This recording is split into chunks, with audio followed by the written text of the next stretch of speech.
Dear students, now we will discuss Huygens principle, which is very important topic. अभी हमने क्या सीखा था वेव फ्रंट में?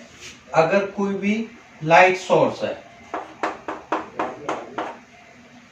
वहां से हर डायरेक्शन में लाइट रेज जाती हैं, हम कोई पर्टिकुलर वेव फ्रंट ले लेते हैं इस तरीके से। ये प्रिंसिपल क्या कहता है कि एवरी पॉइंट, जैसे मैंने ले लिया wave front A B, every point on the given wave front, इस वेव फ्रंट को हम क्या बोलेंगे? Primary wave front. Every point on this given wave front act as a fresh source for secondary wavelets for new disturbance. अब जैसे ये एक light source था, यहां से लाइट रेज निकली और किसी भी पर्टिकुलर इंस्टेंट पर, टाइम इंस्टेंट पर हमने ये पोजीशन देख ली उन्हीं पार्टिकल्स की।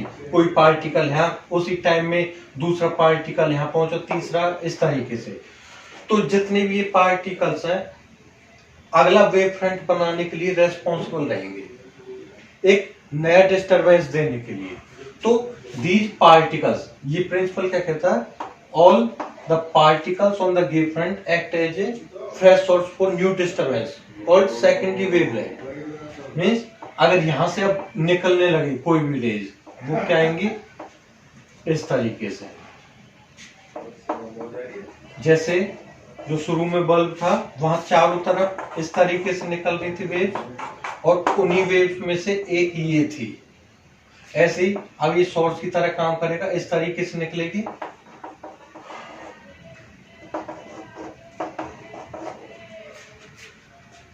अगर इन वेवलेट्स के टेंजेंशियली हम एक सरफेस ड्रॉ करें इस तरीके से,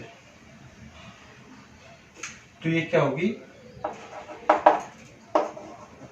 सेकेंडरी वेव फ्रंट। जैसे अभी हमने सीखा था, इस तरीके से चल रहे हैं ये, उनमें से एक ये मानी थी हमने, और इन्हीं की वजह से क्या निकली? Secondary wave front. फिर जो जितने पार्टिकल यहाँ आएंगे, अब वो एक फ्रेश सोर्स का काम करेंगे। इस तरीके से जो भी हमारे पास वेव फ्रंट है वो बढ़ते जाएंगे। ये क्या है? Huygens principle. हम हमेशा जो डिस्टरबेंस है वो फॉरवर्ड डायरेक्शन में लेते हैं, क्योंकि एनर्जी रिवर्स बैकवर्ड डायरेक्शन में कभी भी फ्लो नहीं करती, वो कहाँ जाएगी? सीधा फॉरवर्ड डायरेक्शन में। Now we will prove laws of refraction of light on the basis of wave theory or Huygens principle, or we can say that Snell's law। क्या होता है laws of refraction of light? The ratio of sine of angle of incidence to sine of angle of refraction is always constant, which is equal to refractive index. And second one, incident ray, refracted ray and normal always lie in same plane।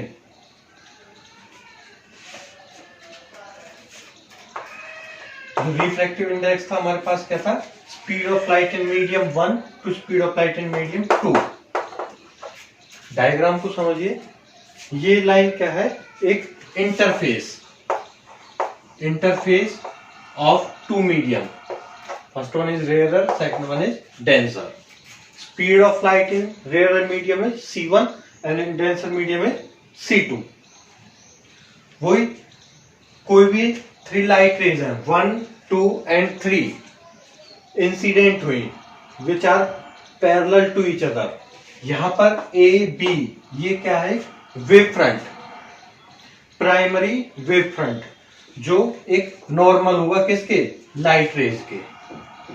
अब ध्यान से समझना कि एक same medium में, interface के ऊपर medium एक सेम है, उसमें जो स्पीड ऑफ लाइट है वो है c1।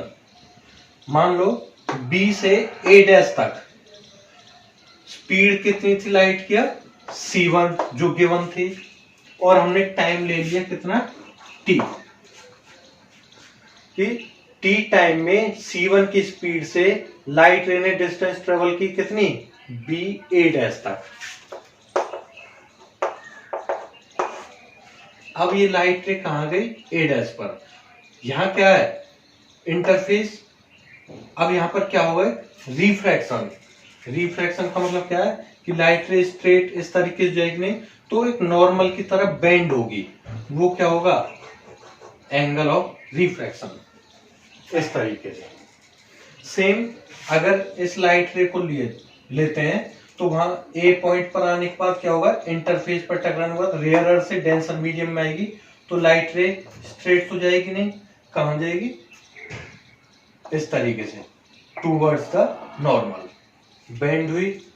अब यहां पर मेन कॉन्सेप्ट क्या था कि speed of light rarer medium में तो ज्यादा होती है, लेकिन डेंसर मीडियम में स्पीड थोड़ी स्लो हो जाती है। इसका क्या मतलब है कि अगर हमने टाइम टी लिया, इस लाइट रे को यहां अगर हम भेजते हैं, टाइम टी लिया और स्पीड थोड़ी डाउन है, टाइम फिक्स है लेकिन स्पीड स्लो हो गई, तो वो लाइट रे कम डिस्टेंस ट्रेवल करेगी।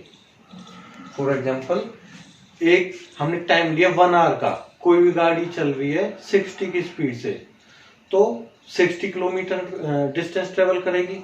अगर दूसरी गाड़ी 40 की स्पीड से चल रही है तो वो 40 किलोमीटर 1 आवर में ट्रेवल करेगी। उसी हिसाब से टाइम तो फिक्स है 1 आवर, फॉर एग्जांपल 1 आवर, और स्पीड ज्यादा तो वो ज्यादा चली यहां से लेके यहां तक, लेकिन टाइम उतना ही है टी, लेकिन स्पीड स्लो है, तो वो यहां से ए से बी डैश तक थोड़ी कम चली। हम एक आर्क की हेल्प से यहां पर ले लेंगे, ठीक है। अब हमारे पास दो ट्रायंगल बने, B A dash and A dash B dash. जो हमारे पास नॉर्मल था ए पॉइंट पर, इंसिडेंट रे उसके साथ एंगल ऑफ इंसिडेंस बनाएगा, ये इसका नॉर्मल और इसका नॉर्मल ये, तो इसका मतलब क्या होगा, एंगल आई, और ये भी इसके इक्वल क्या होगा, एंगल आई।